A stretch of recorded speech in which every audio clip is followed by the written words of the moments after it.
Assalamualaikum warahmatullahi wabarakatuh. Perkenalkan, saya Dian Pratiwi, mahasiswa Teknik Kimia Universitas Internasional Semen Indonesia angkatan SI7.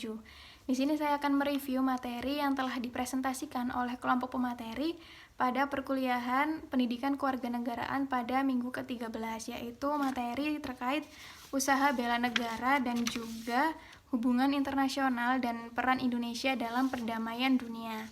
Nah, untuk materi yang pertama adalah materi usaha bela negara. Pada materi ini terdapat 4 poin yang akan dibahas, diantaranya yaitu yang pertama konsep usaha bela negara, yang kedua landasan hukum usaha bela negara, yang ketiga perbedaan konsep usaha bela negara di Indonesia dengan di negara lain, dan yang terakhir yaitu implementasi usaha bela negara di berbagai bidang. Nah, konsep usaha bela negara ini hadir terkait dengan adanya ancaman dan tantangan pada ketahanan nasional. Misalnya, pada ancaman nasional terhadap kedaulatan yang berpotensi menimbulkan konflik perbatasan, pelanggaran wilayah, gangguan keamanan maritim, dan dirgantara. Nah, untuk menghadapi hal-hal tersebut dibutuhkan integritas bangsa untuk mengawal NKRI agar tetap utuh dan bersama.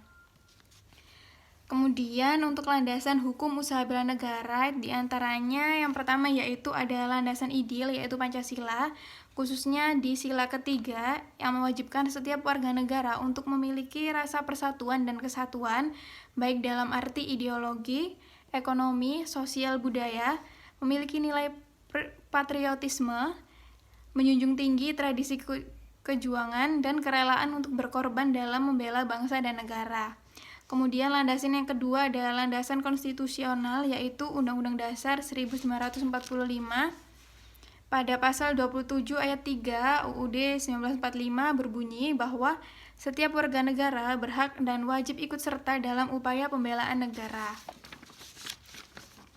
Kemudian landasan yang ketiga adalah landasan operasional yaitu diantaranya ada Undang-Undang Nomor 2 Tahun 2002 tentang Kepolisian Negara Republik Indonesia.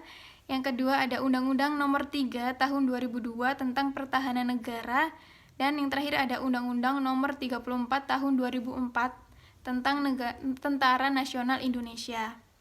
Nah, kemudian usaha bela negara ini bisa diimplementasikan sebagai berikut, yaitu diantaranya meningkatkan dan menerapkan sikap tenggang rasa dan rasa saling tolong-menolong dengan masyarakat lainnya.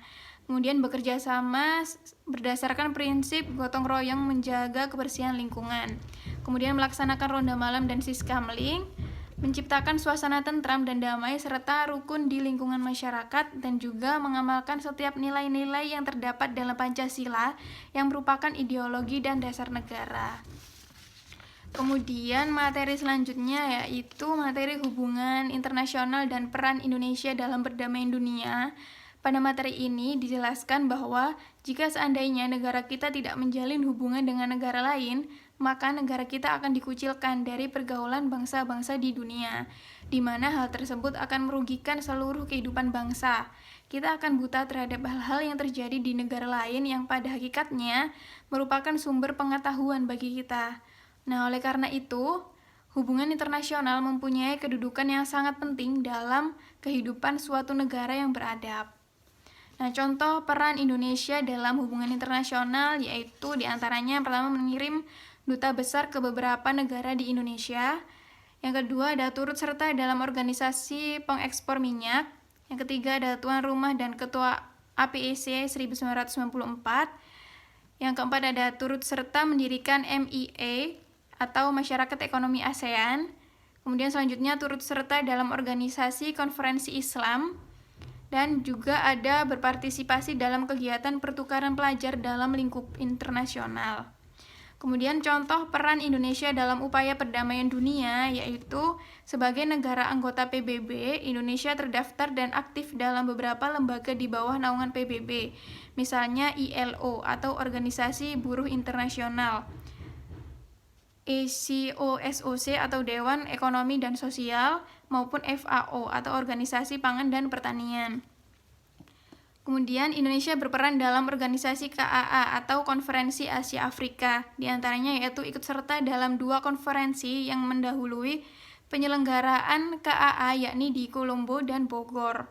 kemudian menjadi tuan rumah KAA sebanyak 3 kali, dan juga banyak tokoh yang menjadi panitia KAA. Kemudian contoh peran Indonesia dalam upaya perdamaian dunia yang ketiga adalah gerakan non-blok, yaitu sikap tidak memihak terhadap dua negara adidaya yang tengah bersaing dan bersengketa dalam Perang Dingin Amerika dan Uni Soviet. Nah, selama 3 tahun dipimpin Indonesia, banyak kalangan menyebut gerakan non-blok berhasil memainkan peran penting dalam peraturan politik global. Lewat Jakarta Message, Indonesia memberi warna baru pada gerakan ini dengan meletakkan titik berat kerjasama pada pembangunan ekonomi. Baik, sekian review materi dari saya. Kurang lebihnya mohon maaf. Wassalamualaikum warahmatullahi wabarakatuh.